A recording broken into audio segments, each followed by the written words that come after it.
Thank you, Senator. Senator Rubio, you've been critical of Senator Cruz's strategy. You say his voting record doesn't match his rhetoric. Why?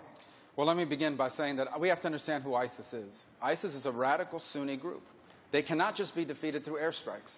Airstrikes are a key component of defeating them, but they must be defeated on the ground by a ground force. And that ground force must be primarily made up of Sunni Arabs themselves. Sunni Arabs that reject them ideologically and confront them militarily.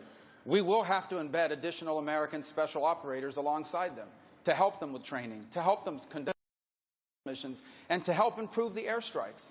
The airstrikes are important, but we need to have an Air Force capable of it. And because of the budget cuts we are facing in this country, we are going to be left with the oldest and the smallest Air Force we have ever had. We have to reverse those cuts, in addition to the cuts to our Navy and in addition to the cuts to our Army as well. And beyond that, I would say we must win the information war against ISIS. Every war we have ever been involved in has had a propaganda informational aspect to it. ISIS is winning the propaganda war. They are recruiting people, including Americans, to join them with the promise that they are joining this great apocalyptic movement that is going to defeat the West. We have to show what life is really like in ISIS territory, and we have to show them why ISIS is not invincible by going out and conducting these attacks and publicizing them to those who they recruit. Because I asked the question, Senator, because you said this. You said he, referring to Senator Cruz, voted against the Defense Authorization Act every year that it came up, and I assume that if he voted against it, he would veto it as president. That's the bill that funds our troops. That is accurate. 3 times he voted against the Defense Authorization Act, which is a bill that funds the troops. It also, by the way, funds the Iron Dome and other important programs. And I have to assume that if you vote against it in the Senate, you would also veto it as president. He has also supported, by the way, a budget that is called the containment budget.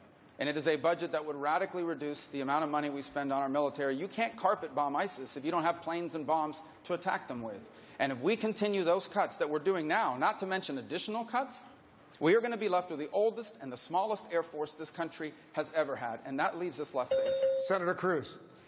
Well, you know, Marco has continued these attacks, and he knows they're not true. Yes, it is true that I voted against the National Defense Authorization Act because when I campaigned in Texas, I told voters in Texas that I would oppose the federal government having the authority to detain U.S. citizens permanently with no due process. I have repeatedly supported an effort to take out of that bill, and I honored that campaign commitment. But more broadly, you know, the notion Marco is suggesting that somehow he also has tossed more than a few insults this direction. Let's be absolutely clear.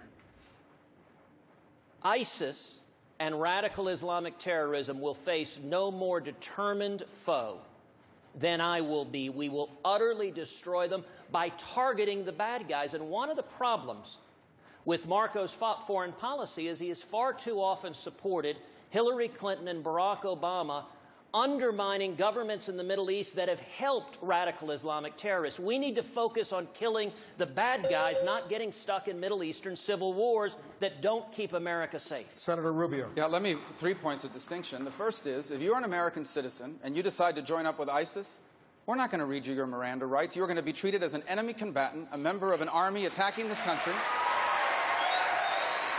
Number 2, we do need our defense capabilities. It is a fact that the cuts we are facing today and the cuts that Senator Cruz would have supported would leave us with an even smaller Air Force and a smaller Navy than the one we are going to be left with. And the final point that I would make is Hillary Clinton and Barack Obama's strategy is to lead from behind. It sounds like what he's outlining is not to lead at all. We cannot continue to outsource foreign policy. We must lead. We are the most powerful nation in the world. We need to begin to act like it again. We're going to have much more on this.